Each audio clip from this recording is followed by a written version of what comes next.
En août 2025, l'uranium du Niger cesse soudain d'alimenter la France. Une simple annonce venue de Niamey suffit à révéler que la prétendue indépendance énergétique française reposait sur un désert africain. Et pour vous, qu'annonce vraiment l'avertissement d'Ibrahim Traoré? Parce qu'un siècle africain pourrait commencer. Ce récit ne se limite pas à une rupture commerciale. Il dévoile la mécanique cachée qui soutenait une partie de la puissance énergétique européenne.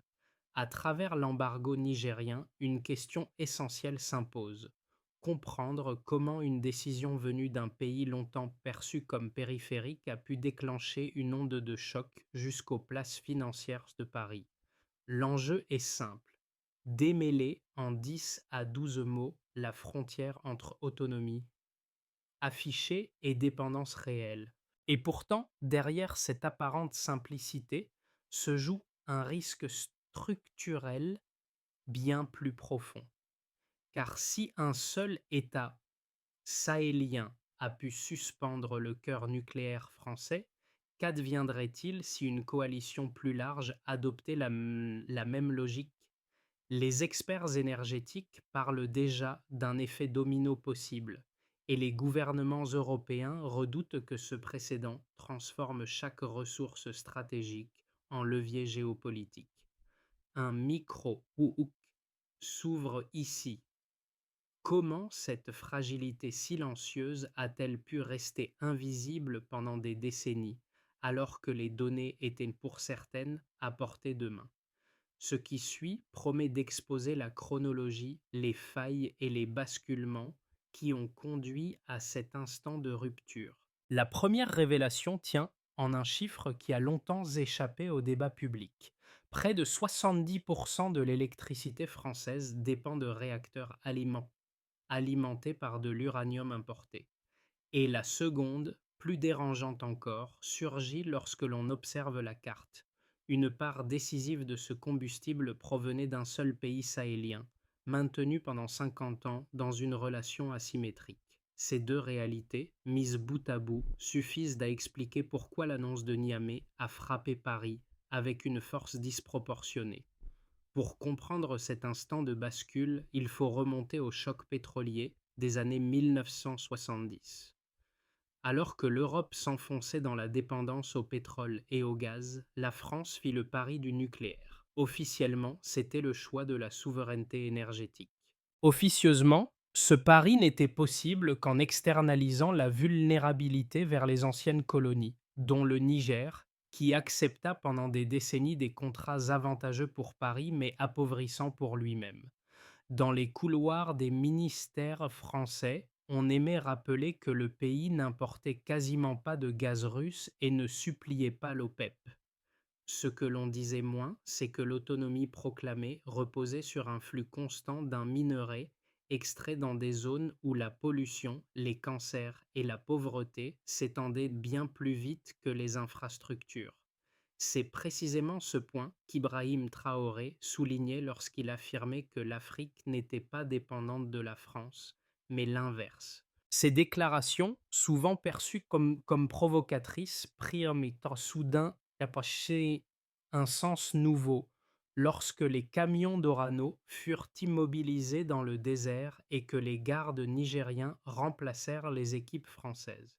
Le mythe d'une indépendance nucléaire totale s'effondra alors en quelques heures, révélant une ligne de fracture que beaucoup avaient préféré ignorer.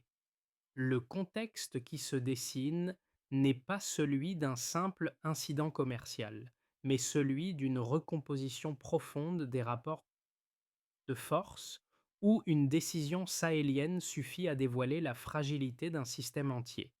Dès les premiers jours suivant l'embargo, une série de scènes locales, presque invisibles depuis l'Europe, a permis de comprendre comment cette rupture s'enracinait dans le vécu quotidien de millions de personnes. À Arlit, d'anciens mineurs racontaient que, pour la première fois, les discussions publiques ne tournaient plus autour des salaires bloqués ou des promesses non tenues, mais autour de la possibilité réelle de récupérer le contrôle d'une ressource qui avait structuré la vie de la région pendant un demi-siècle.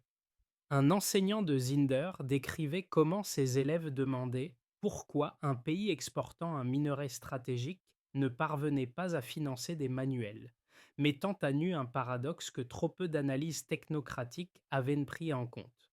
Le rôle de guide dans cette séquence n'a pas été assumé par un seul homme, mais par une constellation de voix sahéliennes, journalistes locaux, associations de santé dénonçant les taux élevés de contamination autour des mines, économistes expliquant la marge énorme entre la valeur extraite et les revenus réellement perçus par les communautés. Chacune de ces voix ajoutait une pièce manquante au puzzle, montrant que l'embargo n'était pas une impulsion militaire ou un geste improvisé, mais l'aboutissement d'une frustration accumulée. Dans les capitales régionales, ce changement se traduisait par une montée de confiance.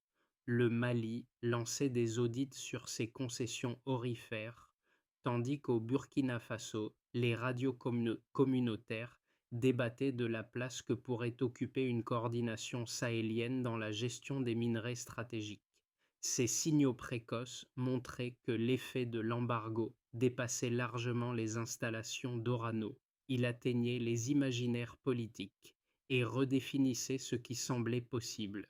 Au fond, la question la plus immédiate devenait simple. Ce basculement local annonçait-il une transition régionale durable? Le déclenchement survient à 02h14 quand le communiqué du Conseil national pour la sauvegarde de la patrie arrive sur les télétypes des agences internationales.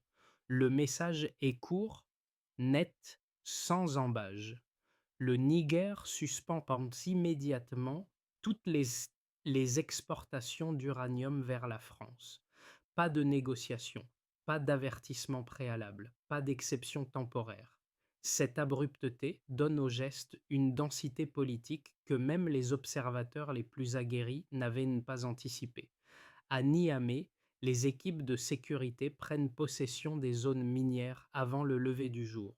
Les badges français sont désactivés, les véhicules d'Orano bloqués, les convois immobilisés dans le sable chaud. Le flux énergétique de la France vient d'être coupé par un ordre d'une seule page. À Paris, la réaction est immédiate et fébrile. Les téléphones des ministères vibrent sans pause. Les directions d'EDF, d'Orano et de l'ASN sont convoquées dans l'heure. Les premiers briefings internes évoquent un risque de tension d'approvisionnement, perturbations majeures, impact sur la sécurité énergétique nationale. Au palais de l'Élysée, les conseillers décortiquent déjà les scénarios de crise, mais tous butent sur le même problème. La France n'a pas d'uranium sur son territoire. La dépendance longtemps dissimulée ressurgit brutalement à la surface. Ce qui avait été camouflé en discours souverainiste devient, en quelques heures, une vulnérabilité stratégique.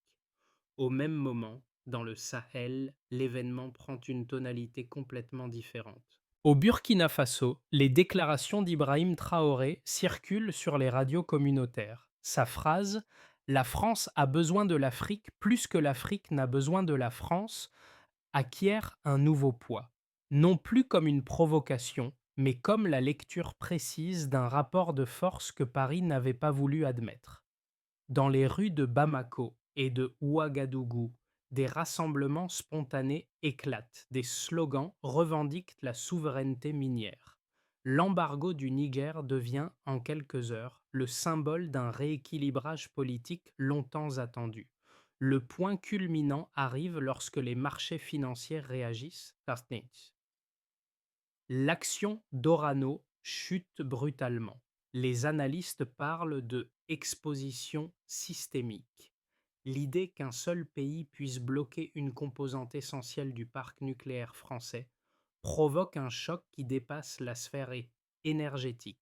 Le risque n'est plus simplement technique, il devient géopolitique.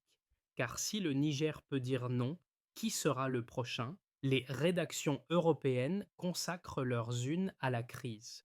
Les comparaisons affluent avec le choc pétrolier de 1973. Mais l'analogie demeure imparfaite. Cette fois, ce n'est pas un cartel de pays producteurs qui agit, mais un seul État sahélien longtemps considéré comme fragile. L'onde de choc se propage alors au reste du continent. Le Mali annonce un réexamen intégral de ses contrats aurifères. La Guinée évoque des restrictions possibles sur la bauxite. Le Burkina Faso propose une coordination régionale autour des minerais stratégiques. Partout, l'idée gagne du terrain. L'Afrique peut imposer ses conditions, pas en menaçant, pas en négociant faiblement, mais en utilisant l'effet de levier que le monde extérieur croyait inexploité. Dans ce climat, une question revient avec insistance. L'embargo du Niger marque-t-il l'ouverture d'une ère nouvelle ou seulement un sursaut passager? L'analyse des données rend la rupture plus nette encore. L'embargo nigérien n'a pas seulement interrompu une chaîne logistique, il a dévoilé les proportions exactes d'une dépendance que de nombreux rapports publics contournaient depuis des années. Trois mesures permettent de saisir l'ampleur du basculement et d'éclairer, sans emphase inutile, la mécanique qui liait Paris au Sahel. Pour commencer, environ 70% de l'électricité française repose sur le nucléaire. Cette proportion, souvent évoquée de façon flatteuse dans les discours institutionnels, prend un tout autre sens lorsqu'on observe l'origine du combustible. Elle montre qu'un secteur vital repose sur un intrant entièrement importé. Autrement dit, la stabilité électrique française dépendrait donc d'un approvisionnement extérieur permanent et fragile. Ensuite, jusqu'à un tiers de l'uranium utilisé par la France venait du Niger. La valeur exacte fluctue selon les années, mais l'ordre de grandeur demeure suffisamment solide pour éclairer la vulnérabilité systémique. Aucun plan énergétique ne peut être qualifié de souverain lorsque près d'un tiers de sa matière première provient d'un seul fournisseur politiquement instable. Autrement dit, une telle concentration expose mécaniquement tout réseau national à des ruptures soudaines. Enfin, plus de 200 millions de dollars d'uranium ont été immobilisés après l'embargo. Ces stocks bloqués dans le désert sahélien montrent le caractère immédiat de la décision. Ils illustrent un rapport de force inversé. Pour la première fois, le point de vulnérabilité n'est plus au sud, mais au nord. Autrement dit, ces cargaisons gelées symbolisent la perte de contrôle française instantanée. Au-delà des données brutes, c'est leur articulation qui révèle la profondeur du choc. Un pays qui dépend à 70% du nucléaire, qui tire près d'un tiers de son uranium d'un partenaire unique et qui voit 200 millions de dollars de minerais bloqués du jour au lendemain, ne peut plus présenter son modèle comme exempt de risques structurels. Cette fois, ni les communiqués rassurants, ni les lignes technocratiques ne peuvent masquer la réalité statistique. La chaîne énergétique française n'est pas résiliente, elle est vulnérable. Et cette vulnérabilité n'a pas été créée par l'embargo, elle a été révélée par lui. Dans le Sahel, la lecture de ces chiffres a alimenté un discours politique renouvelé.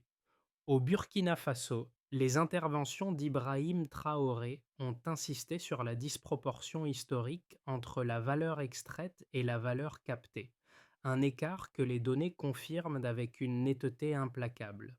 Les populations sahéliennes n'avaient pas besoin de graphiques pour comprendre l'injustice, mais les chiffres leur ont offert une légitimité nouvelle, difficile à contester sur la scène internationale. Pour Paris, l'enjeu est désormais de transformer ces données en levier d'adaptation. Pour Niamey et ses alliés, au contraire, elles servent de preuve qu'un rapport de force peut changer lorsqu'un pays cesse de considérer son propre potentiel comme inévitablement négligeable. Reste alors une interrogation. Ces chiffres décrivent-ils une rupture ponctuelle ou les bases d'un rééquilibrage durable? Deux lectures opposées de l'embargo nigérien se sont rapidement imposées dans les débats internationaux, chacune soutenue par des arguments crédibles. Pour saisir la portée réelle de la rupture, il est indispensable de présenter ces positions à leur niveau le plus solide, puis de les confronter aux éléments factuels révélés depuis août 2025. Le premier argument, défendu par une partie des analystes européens, affirme que la décision de Niamey constituerait un acte politique à haut risque. Selon cette perspective, en coupant une exportation structurante, le Niger s'exposerait à une contraction économique brutale, à la suspension d'une partie de l'aide occidentale et à des tensions inflationnistes internes. Les observateurs soulignent que l'État nigérien reste dépendant de financements extérieurs pour ses infrastructures et qu'un choc prolongé pourrait fragiliser l'équilibre social. Cette position insiste aussi sur le fait que remplacer immédiatement la France par de nouveaux acheteurs, russes, chinois, indiens, n'équivaut pas à une souveraineté renforcée, mais seulement à un changement de créancier. Le second argument, porté par de nombreuses voix sahéliennes, avance que l'embargo n'est pas une prise de risque, mais une correction historique. Pendant 50 ans, affirme-t-elle, le Niger a exporté un minerai stratégique tout en restant parmi les pays les plus pauvres du monde. Les communautés locales ont supporté les pollutions, les maladies et la dégradation des sols, tandis que la valeur réelle de l'uranium alimentait un modèle énergétique étranger présenté comme propre et indépendant. Dans ce cadre, l'embargo représente un rééquilibrage attendu, non une aventure. Cet argument s'appuie également sur la dynamique régionale.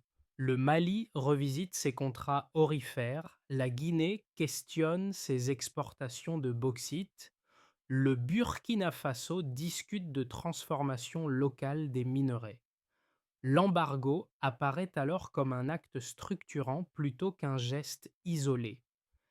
Face à ces deux lectures, la réponse la plus cohérente émerge du contenu même des événements. Les faits montrent que l'embargo a déclenché un choc immédiat pour la France, mais qu'il a aussi ouvert un espace politique inédit pour le Sahel. Les risques pour Niamey sont réels, mais les leviers qu'il obtient le sont tout autant. L'incertitude demeure, mais dans un rapport de force enfin visible. Tout bascule ici. Cette cassure au milieu du récit n'est pas un effet dramatique, mais un déplacement réel du centre de gravité géopolitique. Jusqu'ici, la crise semblait se jouer entre Paris et Niamey, comme un duel classique entre fournisseurs et clients. Mais, soudain, l'équilibre s'élargit. Ce n'est plus une confrontation bilatérale, c'est la naissance d'un espace politique que l'Europe n'avait pas anticipé. Au moment où l'uranium cesse de circuler, ce n'est pas seulement un combustible qui s'arrête, c'est un récit qui change. Les capitales européennes voient dans l'embargo un risque énergétique. Les pays sahéliens y voient une brèche historique. Le tournant survient lorsque des gouvernements, jusqu'alors prudents, commencent à agir comme si la décision du Niger avait ouvert un précédent légitime.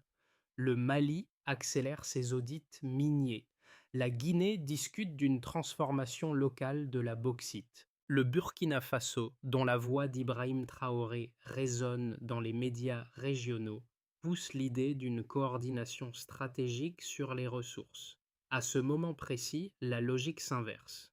Ce n'est plus l'Afrique qui craint les représailles économiques, mais l'Europe qui redoute l'effet de contagion. Le midpoint révèle donc autre chose qu'un simple conflit énergétique. Il expose une redistribution silencieuse du pouvoir, là où personne ne l'attendait encore il y a quelques mois.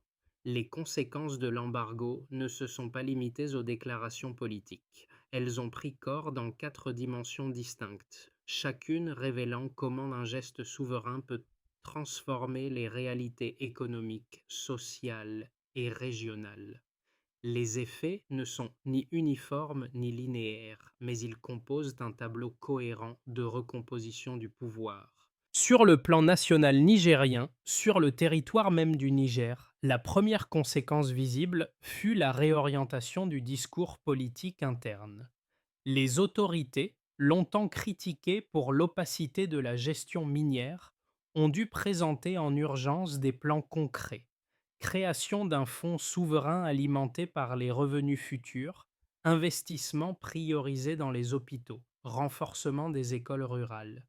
Cette dynamique a généré un regain d'attention citoyenne. Dans plusieurs villes, les réunions publiques se sont multipliées et la société civile a exigé que les promesses ne restent pas théoriques. Malgré la hausse des prix alimentaires liée à la réorganisation des flux, une large partie de la population perçoit l'embargo comme un pari douloureux mais nécessaire. Sur le plan régional, au Sahel, l'effet d'entraînement a frappé plus vite que prévu. Le Mali a lancé des audits sur ses contrats aurifères, révélant l'ampleur des marges captées par des firmes étrangères.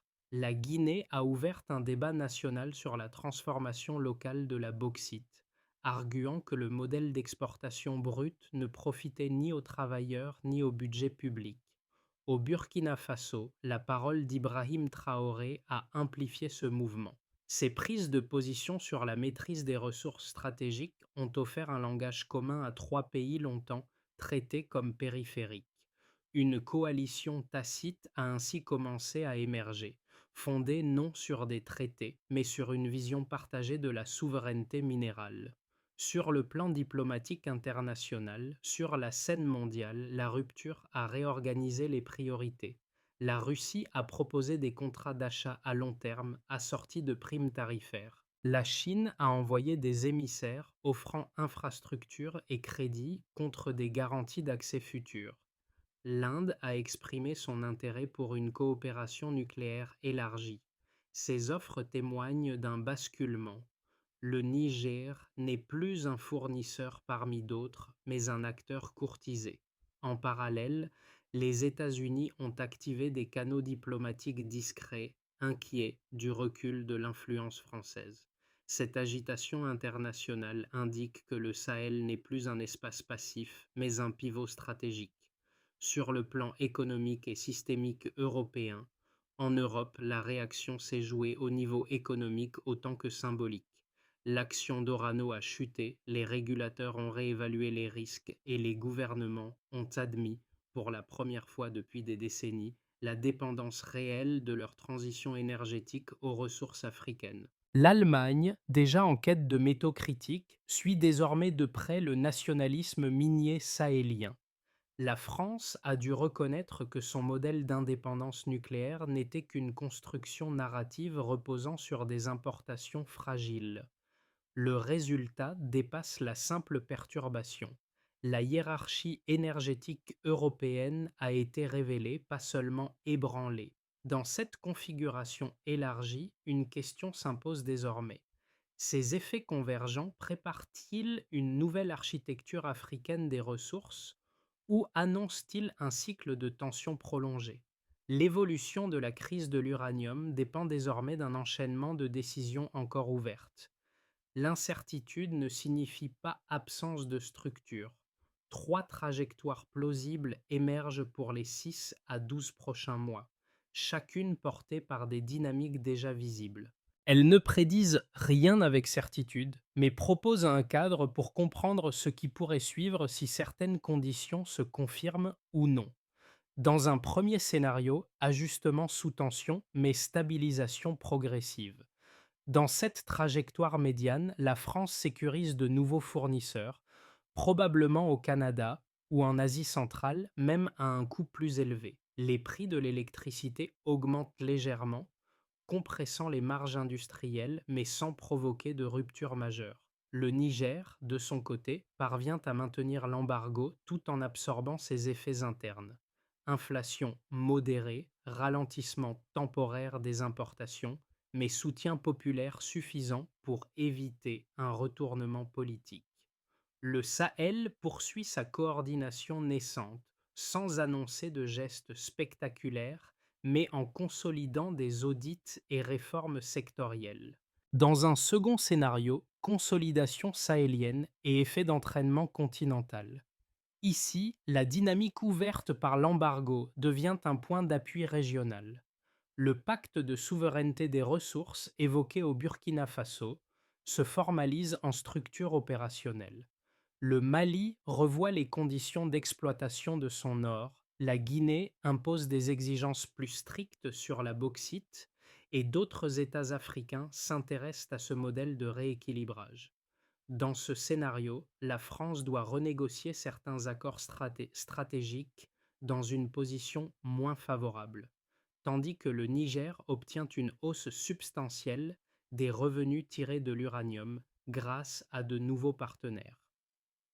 La perception internationale évolue. Le Sahel cesse d'être une zone réactive pour devenir une zone prescriptive. Dans un troisième scénario, pressions économiques, fractures internes et recentrage européen. Ce scénario négatif se matérialise si les tensions internes nigériennes s'aggravent.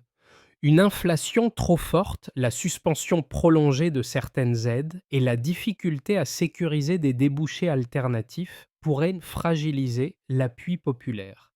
Des fissures apparaîtraient alors dans la coordination sahélienne, chaque capitale cherchant à limiter les coûts immédiats. En Europe, les gouvernements accéléreraient les alternatives nucléaires et minières, tout en renforçant une présence diplomatique plus intrusive dans la région. Dans cette trajectoire, l'embargo resterait un symbole puissant, mais son impact structurel se réduirait à moyen terme. À travers ces trois scénarios, un fil directeur se dessine.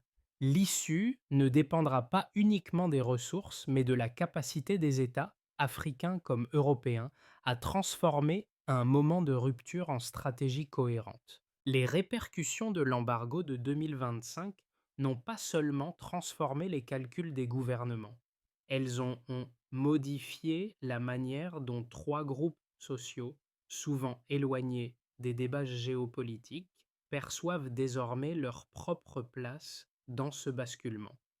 Ce changement de regard n'est pas un simple effet collatéral. Il constitue l'une des clés de compréhension du moment que traverse le Sahel. Première perspective, la jeunesse sahélienne. Pour une génération habituée à entendre que ces États manquaient de poids, l'embargo agit comme un déclencheur psychologique. Les forums étudiants de Bamako, Ouagadougou ou Niamey discutent désormais de souveraineté économique avec une assurance nouvelle. Cette jeunesse ne se contente plus d'un discours sur la dignité. Elle cherche des preuves tangible que ces pays peuvent négocier d'égal à égal. L'idée que l'Afrique puisse imposer ses propres règles cesse d'être théorique. Deuxième perspective, la diaspora africaine. Dans les capitales européennes, nord-américaines ou du Golfe, des milliers de membres de la diaspora suivent l'évolution de la crise comme un test symbolique. Pour eux, l'embargo représente la possibilité d'un récit alternatif où l'Afrique n'apparaît plus uniquement comme un espace de besoin, mais comme un acteur stratégique. Les discussions en ligne montrent que cette diaspora voit dans l'acte nigérien une chance de réécrire la relation entre compétences africaines et souveraineté continentale. Troisième perspective, les classes moyennes urbaines du continent. Entrepreneurs, enseignants, fonctionnaires et travailleurs du secteur numérique observent la situation à travers un prisme pragmatique. Ils savent que les risques économiques sont réels, mais ils y voient aussi la possibilité d'une transition industrielle, transformation locale, montée en valeur, réduction de la dépendance aux matières premières brutes. Leur question n'est pas faut-il résister, mais comment transformer cette résistance en croissance. À travers ces trois regards, une certitude se dessine. L'embargo a ouvert un champ mental que rien, jusqu'ici, n'avait permis d'imaginer. Le moment ouvert par l'embargo ne peut produire des effets durables que s'il s'accompagne d'une stratégie lisible. Dans le Sahel, plusieurs dirigeants ont déjà esquissé des orientations, mais une feuille de route opérationnelle permettrait de convertir l'élan symbolique en résultats mesurables. Elle n'a pas vocation à prédire l'avenir. Elle vise à transformer une rupture en trajectoire. Étape 1. Clarifier la gouvernance des ressources. Le Niger doit rendre publique la structure du futur fonds souverain, détailler ses règles d'audit et associer les communes minières aux décisions budgétaires. Cette transparence réduirait les risques d'opacité qui ont miné les décennies précédentes. Étape 2. Harmoniser les positions régionales. Le Burkina Faso, dont la voix d'Ibrahim Traoré a déjà imposé une cohérence politique nouvelle, peut faciliter la formalisation d'un mécanisme sahélien de coordination. Cette structure, même légère, permettrait d'aligner fiscalité, normes environnementales et d'exigences contractuelles. Sans cette harmonisation, les acteurs extérieurs joueront sur les divergences nationales. Étape 3. Investir dans la transformation locale. La dépendance à l'exportation brute maintient les pays dans un cycle de faible valeur ajoutée. Il convient d'identifier, dans les 12 prochains mois, 2 ou 3 chaînes de transformation prioritaires, uranium, or, bauxite, et de définir les infrastructures minimales nécessaires. Le succès ne repose pas sur la totalité du secteur, mais sur quelques projets pilotes crédibles. Étape 4. Encadrer les partenariats internationaux. Les offres venues de Russie, de Chine ou d'Inde doivent être examinées selon un critère unique, leur capacité à renforcer la souveraineté locale plutôt qu'à substituer une dépendance à une autre. Cela implique des contrats plus courts, des clauses de transfert de compétences et une surveillance parlementaire renforcée. Avec ces 4 leviers, l'embargo cesse d'être un acte isolé et devient la première pierre d'un modèle alternatif, encore fragile mais désormais envisageable. Dans le Sahel, lorsqu'un vent suffisamment fort traverse la poussière, il révèle toujours ce que l'on croyait enfoui. L'embargo de 2025 a joué ce rôle. Il a soulevé des couches d'histoire longtemps compactées, montrant ce que signifiait vraiment la souveraineté pour des nations qu'on disait fragiles. À Niamey, Bamako ou Ouagadougou, la poussière n'a pas seulement recouvert les convois d'Orano immobilisés. Elle a recouvert un récit ancien, celui d'une dépendance présentée comme un destin inévitable. Et dans cet instant suspendu, les mots d'Ibrahim Traoré ont résonné différemment, non plus comme une provocation, mais comme un écho à ce que des générations avaient pressenti sans pouvoir l'énoncer. Le motif se répète. Les ruptures décisives naissent souvent dans les marges, là où personne ne regarde vraiment.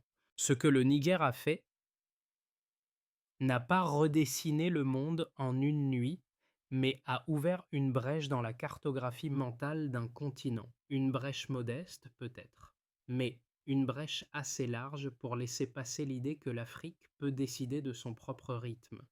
Et au cœur de cette transformation, une intuition demeure claire. La dignité change tout. Dans la poussière du Sahel, une couronne est tombée. Reste à savoir qui osera la relever. L'histoire ouverte en 2025 ne se referme pas avec un seul embargo. Elle continue de se construire dans chaque débat, chaque décision publique, chaque communauté qui s'interroge sur ce que signifie réellement maîtriser ses ressources. Rien n'est joué, rien n'est garanti, mais quelque chose a changé dans la façon dont le Sahel et ceux qui l'observent envisagent désormais les rapports de force mondiaux. Cette transformation, encore fragile, appelle une vigilance collective plutôt qu'un triomphalisme hâtif. Les prochains mois montreront si l'élan actuel peut se convertir en institutions solides, en politique cohérente et en stratégie qui résistent aux pressions extérieures. Le moment appartient à celles et ceux qui veulent comprendre avant de juger, analyser avant de conclure. Si ces questions vous concernent, qu'il s'agisse de souveraineté, d'énergie, de justice ou de l'avenir du continent, alors votre regard compte dans ce récit. Les discussions qui naissent aujourd'hui façonneront la manière dont l'Afrique sera perçue et entendue demain. Pensez-vous que l'embargo du Niger représente un tournant durable ou un instant suspendu? Partagez votre lecture, vos doutes et vos intuitions. Les échanges éclairent souvent plus qu'ils ne divisent.